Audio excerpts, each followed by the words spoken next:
नमस्कार, TV9 मराठीमध्ये आपल्या सगळ्यांचे स्वागत। मी निखिला आणि महत्त्वाची बातमी। हिंदू हृदय सम्राट बाळासाहेबांच्या सुपुत्राकडनं मतांसाठी लांगुल चालन सुरू असल्याची टीका मुख्यमंत्री देवेंद्र फडणवीसांनी केली।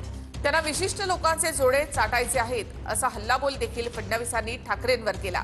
राशीद मामूंच्या ठाकरेंच्या शिवसेनेमधल्या पक्षप्रवेशावरून फडणवीसांनी असा निशाणा साधलाय।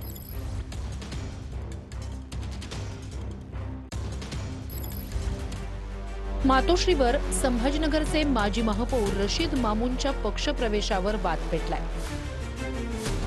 उद्धव ठाकरे आणि अंबादास दानवे यांच्या उपस्थितीत मातोश्रीवर हा पक्षप्रवेश पार पडला होता। या पक्षप्रवेशावरून फडणवीसांनी ठाकरेंच्या हिंदुत्वावर हल्लाबोल केलाय। अतिशय दुःख आहे की हिंदू हृदय सम्राट शिवसेना प्रमुख बाळासाहेब ठाकरेंच्या सुपुत्रांनी या ठिकाणी अशा पद्धतीनं मतांचं लांगुल चालन करण्याकरता अशा व्यक्तीला प्रवेश दिलेला आहे। त्यांना आता लांगुल चालन करायचं आहे, विशिष्ट लोकांचे जोडे चाटायचे आहेत, याचं नुकसान त्यांना सहन करावंच लागेल।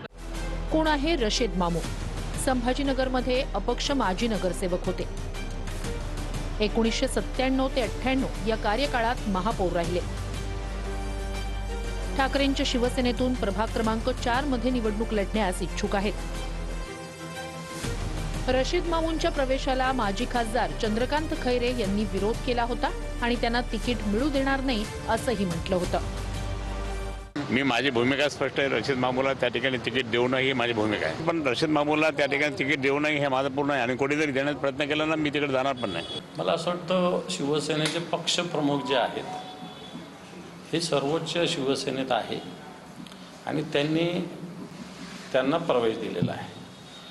त्याच्यामुळे काय करायचं ते पक्षप्रमुख ठरवतील। खैरे साहेब ज्येष्ठ नेते आहेत। नाही, त्यांच्यामध्ये माझा वाद काही नाही। इलेक्शनमध्ये मी काम केला नाही आणि कुठे त्यांच्या विरुद्ध सांगितलं नाही, फक्त त्यांच्या तोंडावर मी सांगितलं होतं की मी काम करणार नाही।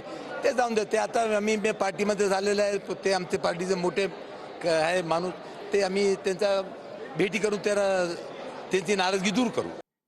जयंत पाटलांनी मातोश्रीवर उद्धव ठाकरे यांच्याशी 2 तास चर्चा केली आहे। मुंबईमधल्या जागा वाटपासंदर्भात जयंत पाटील आणि ठाकरे यांच्यामध्येही चर्चा झाली।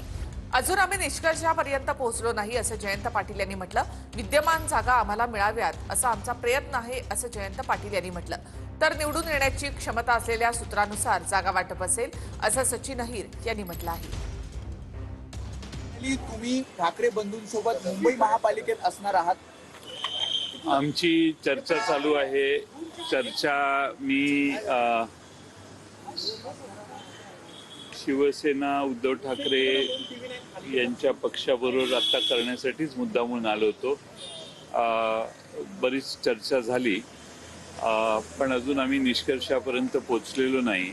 काही सिटिंग नगरसेवक राष्ट्रवादीचे मागच्या वेळी निवडून आलेले, त्या जागा आम्हाला सुटाव्यात असं आमचं पक्षाचं म्हणणं आहे आणि त्या दृष्टीने आमचा प्रयत्न चालू आहे चर्चेचा। शेवटी निवडून येणाऱ्याचं मेरिट आहे की नाही, निवड देण्यासाठी अर्थ नाही। त्यांच्या काही ज्या आताची जी भौगोलिक परिस्थिती पाहता जे विद्यमान ज्या नगरसेवकाच्या सीट्स आहेत तिकडे देखील काही राजकीय उलटपलट झालेले आहेत। असं असताना पण त्या परिसरामध्ये पण देखील आपण मिळून आपला उमेदवार कसं निवडून आणता येईल हा निर्धार करून सकारात्मक चर्चा आज त्यांच्याबरोबर झालेली आहेत। अंतिम निर्णय त्यांच्याकडनं पवारसाहेब, अंतिम निर्णय आदरणीय उद्धवजी स्वतः त्या बैठकीमध्ये असल्यामुळे त्यांच्या स्तरावर पण चर्चा झाली। पवारांच्या राष्ट्रवादीला सोडचिठ्ठी देत प्रशांत जगताप यांनी आपल्या कार्यकर्त्यांसह काँग्रेसमध्ये प्रवेश केलाय। टिळक भवनामध्ये हर्षवर्धन सपकाळ यांच्या उपस्थितीमध्ये हा पक्षप्रवेश झाला। भाजपला फक्त काँग्रेस टक्कर देऊ शकते अशी प्रतिक्रिया यानंतर प्रशांत जगताप यांनी दिली आहे। शरद पवारांच्या राष्ट्रवादीला सोडचिठ्ठी देत प्रशांत जगतापांनी काँग्रेसचा हात हाती घेतला।